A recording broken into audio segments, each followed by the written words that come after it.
আবারও একটি নতুন ভিডিও নিয়ে চলে এলাম।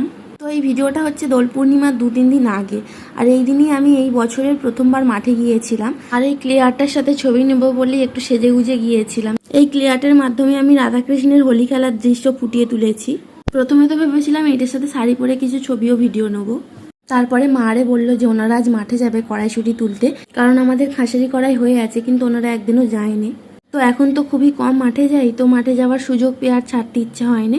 তো এই জামাটা পরে একটু সেজে গুজে চলে এসেছি, আর মাঠেই ভেবেছি যে এটার সাথে ছবি ও ভিডিও নেবার। মাঠের তো প্রাকৃতিক দৃশ্যটাও খুব সুন্দর হয়। আমার তো মাঠে শাড়ি পরেই আসবার ইচ্ছা ছিল, কিন্তু মা পরতে দেয়নি। তো সেই জন্যই হোলি স্পেশাল শ্যুটের জন্য কি পরবো ভেবে ভেবে অবশেষে এই ড্রেসটার কথা মাথায় এলো, আর এটা বার করে পরেই সঙ্গে সঙ্গে চলে এসেছি। আর এখানে এসে এই যে কিছু ছবি ও ভিডিও নিচ্ছি, তো ভিডিও বারবার ধরে আমি শ্যুট করছিলাম যাতে ভিডিওটা ভালো হয়। তো যতবার না ভালো হচ্ছে ততবার করে যাচ্ছিলাম। এই জমি ওই জমি ঘুরে ঘুরে, মানে যেখানে প্রাকৃতিক দৃশ্য ভালো, একটু গাছপালা বেশি আছে, তো সেই দিকটাতে ঘুরেই আমি একটু ভিডিওটা নেওয়ার চেষ্টা করছিলাম।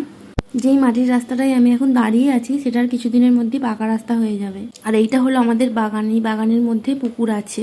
আগে এটাও ধান ক্ষেত ছিল, এখানেও ধান চাষ হতো, কিন্তু এখন এটা বাগান হয়ে গেছে, ভিতরে একটা পুকুর করা হয়েছে। বাগানের চাবি না আনার কারণে আর ভিতরে গিয়ে ভিডিও নেওয়া হলো না। এই মাঠের 4-5টার ভিডিও করেছি। ওই দূরে হচ্ছে আমাদের ঘর, এই যে সাদা কালারের। তো আজকের মতো এই পর্যন্তই।